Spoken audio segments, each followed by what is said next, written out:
آپ لوگوں نے اکثر دیکھا ہوگا اور کچھ لوگوں نے شاید میری طرح نوٹ بھی کیا ہو کہ کچھ لوگ دین کی بات کرتے ہوئے کتنے پر اعتماد ہوتے ہیں، ایسے جیسے ہر بات ان کے پاس قرآن و حدیث سے ثابت ہو، مگر افسوس اکثر وہ باتیں نہ قرآن میں ہوتی ہیں اور نہ ہی کسی حدیث سے ثابت ہوتی ہے، بس لوگوں نے خود سے بنائی ہوتی ہیں اور پھر بڑے مطمئن انداز میں کہتے ہیں کہ یہ تو قرآن میں لکھا ہے یا رسول اللہ نے فرمایا، اور یہی وہ لمحہ ہوتا ہے جب ایک عام سی بات ایک بڑا گناہ بن جاتی ہے۔ بخاری و مسلم میں ہے کہ نبی کریم صلی اللہ علیہ وسلم نے فرمایا، جس نے مجھ پر جھوٹ باندھا اس کا ٹھکانہ جہنم ہے۔ اب سوچئے ذرا، جب ہم اپنی مرضی کے الفاظ، اپنے خیال سے نکلی بات اللہ اور رسول کے نام سے جوڑ دیتے ہیں تو ہم دراصل کس حد سے گزر جاتے ہیں۔ دین میں اپنی بات شامل کرنے کا حق کسی کو نہیں۔ اگر کوئی بات سنی ہو تو پہلے تحقیق کرو، کیونکہ ایک جھوٹ کتنی سچائیوں کو مٹا دیتا ہے۔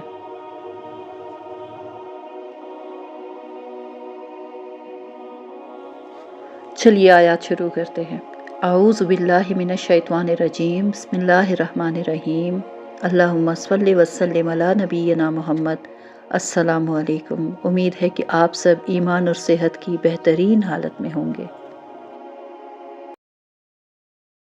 افتطمعون ان یؤمنوا لکم وقد کان فریق منہم یسمعون کلام اللہ ثم یحرفونہ من بعد ما عقلوہ وہم یعلمون۔ مسلمانوں، کیا اب بھی تمہیں یہ لالچ ہے کہ یہ لوگ تمہارے کہنے سے ایمان لے آئیں گے، حالانکہ ان میں سے ایک گروہ کے لوگ اللہ کا کلام سنتے تھے، پھر اس کو اچھی طرح سمجھنے کے بعد بھی جانتے بوجھتے اس میں تحریف کر ڈالتے تھے۔ اس آیت میں یہودی عالموں کا ذکر ہے جو اچھی طرح سے تورات کی آیات کو سمجھتے تھے مگر ان کو بدل دیتے تھے۔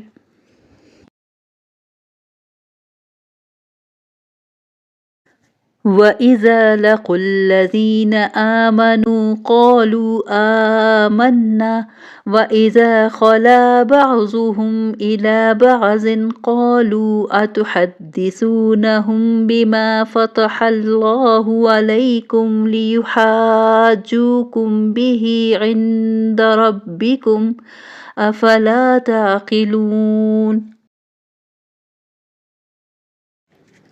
اور جب یہ لوگ ان مسلمانوں سے ملتے ہیں جو پہلے ایمان لا چکے ہیں تو زبان سے کہہ دیتے ہیں کہ ہم بھی ایمان لے آئے ہیں، اور جب یہ ایک دوسرے کے ساتھ تنہائی میں جاتے ہیں تو آپس میں ایک دوسرے سے کہتے ہیں کہ کیا تم ان مسلمانوں کو وہ باتیں بتاتے ہو جو اللہ تعالیٰ نے تم پر کھولی ہیں تاکہ یہ مسلمان تمہارے پروردگار کے پاس جا کر انہیں تمہارے خلاف دلیل کے طور پر پیش کرے، کیا تمہیں اتنی بھی عقل نہیں؟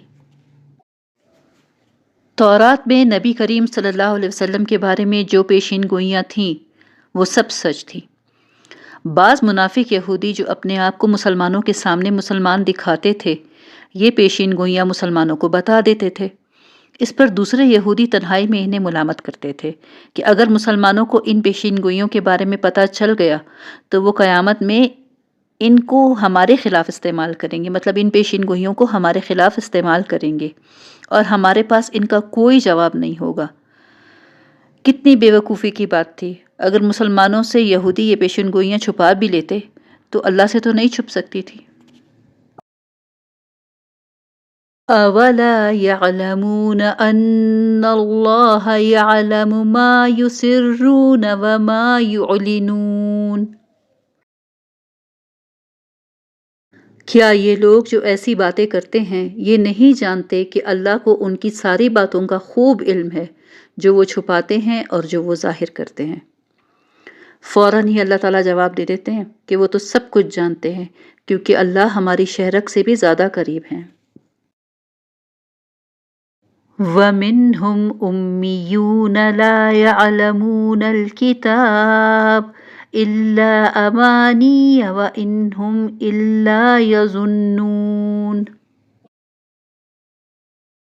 اور ان میں سے کچھ لوگ ان پڑھ ہیں جو کتاب یعنی تورات کا علم تو رکھتے نہیں، البتہ کچھ آرزوئیں پکائے بیٹھے ہیں، اور ان کا کام بس یہ ہے کہ وہم و گمان باندھتے رہتے ہیں۔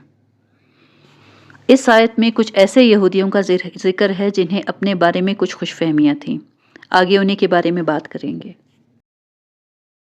فَوَيْلٌ لِّلَّذِينَ يَكْتُبُونَ الْكِتَابَ بِأَيْدِيهِمْ ثُمَّ يَقُولُونَ هَٰذَا مِنْ عِندِ اللَّهِ لِيَشْتَرُوا بِهِ ثَمَنًا قَلِيلًا فَوَيْلٌ لَّهُم مِّمَّا كَتَبَتْ أَيْدِيهِمْ وَوَيْلٌ لَّهُم مِّمَّا يَكْسِبُونَ۔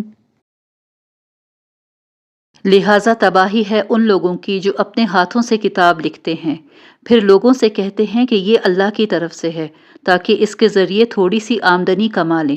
بس تباہی ہے ان لوگوں پر اس تحریر کی وجہ سے بھی جو ان کے ہاتھوں نے لکھی، اور تباہی ہے ان پر اس آمدنی کی وجہ سے بھی جو وہ کماتے ہیں۔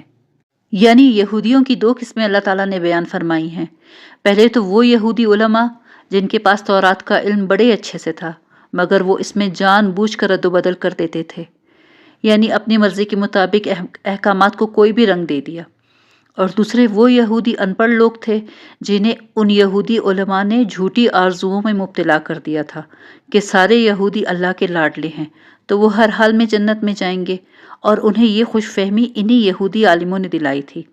اس آیت میں تباہی کا ذکر ان علماء کے لیے ہی آیا ہے جو لوگوں میں غلط باتیں پھیلا کر جھوٹی امیدیں باندھتے ہیں۔ وَقَالُوا لَن تَمَسَّنَا النَّارُ إِلَّا أَيَّامًا مَّعْدُودَةً قُلْ أَتَّخَذْتُمْ عِندَ اللَّهِ عَهْدًا فَلَن يُخْلِفَ اللَّهُ عَهْدَهُ أَمْ تَقُولُونَ عَلَى اللَّهِ مَا لَا تَعْلَمُونَ۔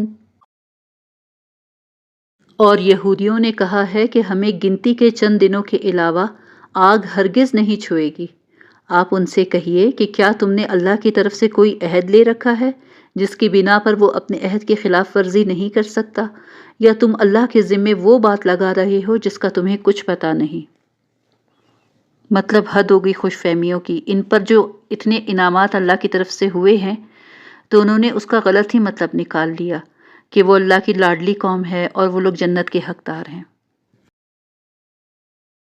بَلَىٰ مَن كَسَبَ سَيِّئَةً وَأَحَاطَتْ بِهِ خَطِيئَتُهُ فَأُولَٰئِكَ أَصْحَابُ النَّارِ هُمْ فِيهَا خَالِدُونَ۔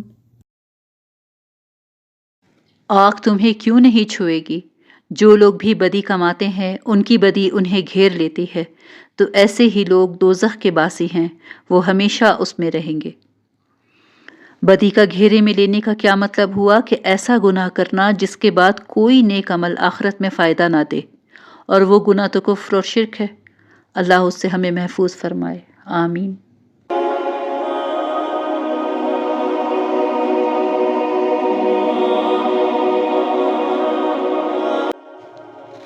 یاد رکھیے، دین وہی خوبصورت ہے جو اللہ نے اتارا اور جو نبی صلی اللہ علیہ وسلم نے ہمیں سکھایا ہے۔